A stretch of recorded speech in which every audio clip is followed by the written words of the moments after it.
you're at the forefront of trying to rein in. The tech oligarchs are essentially kowtowing to them. That's why we have a firewall here in the United States.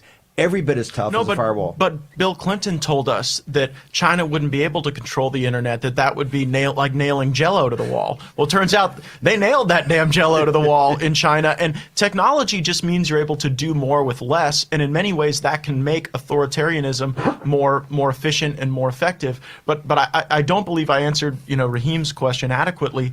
And I think that like where China beats us in a lot of these places is their pitch is we have cash now. And so like if you're a despot, if you're a dictator in some godforsaken land and like they show up with suitcases full of cash, you don't care about the long-term impact on your country because you're not really a patriot. You're just there to have regime preservation. And America comes in and says, well, like we're the best friend in the world if you have big debt problems because like we can go and kind of fend off your creditors better than anybody. And that presupposes that people have a longer-term view than they actually do. Well, no, America goes in and they say, hey, we'll make your country's institutions better and give you good governance structures. And these guys, they laugh in their face. They go, I don't care about that. But you they also don't have patriotism the way you have patriotism. You're in answering Raheem's question, you're saying that the Chinese going with cash. He says Chinese are going with cash for third world. Chinese are in cash here in this city and in Wall Street.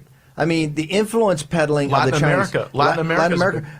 You made one of the smartest comments about these hearings that were going on when you said a lot of the guys on even our side of the football were not going after the tech oligarchs. You're saying, hey, look where the PACs spend their money. Yeah. Look who's taking tech PAC money right now. That's why we're playing softball at these hearings. I am the only Republican in Congress who doesn't take any PAC money because the American people are my only special interest. Now, how can you survive doing that?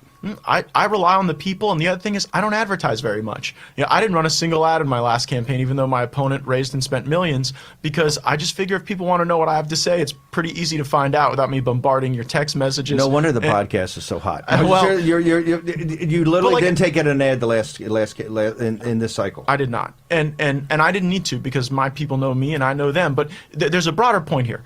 How can Republicans in Congress take tens of thousands of dollars, sometimes have hundreds of thousands of dollars moved through their political operations from these big tech companies and then go home to their constituents and say, well, there are no strings attached? I mean, Doesn't everybody get what a total joke that is?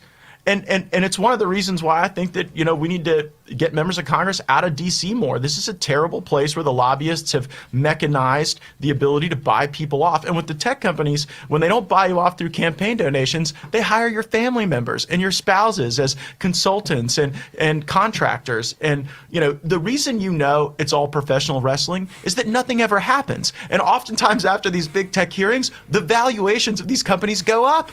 Their stock prices rise after the hearings because everybody knows it's a total joke and we're never going to repeal the special immunities they have that allow their censorship to proceed.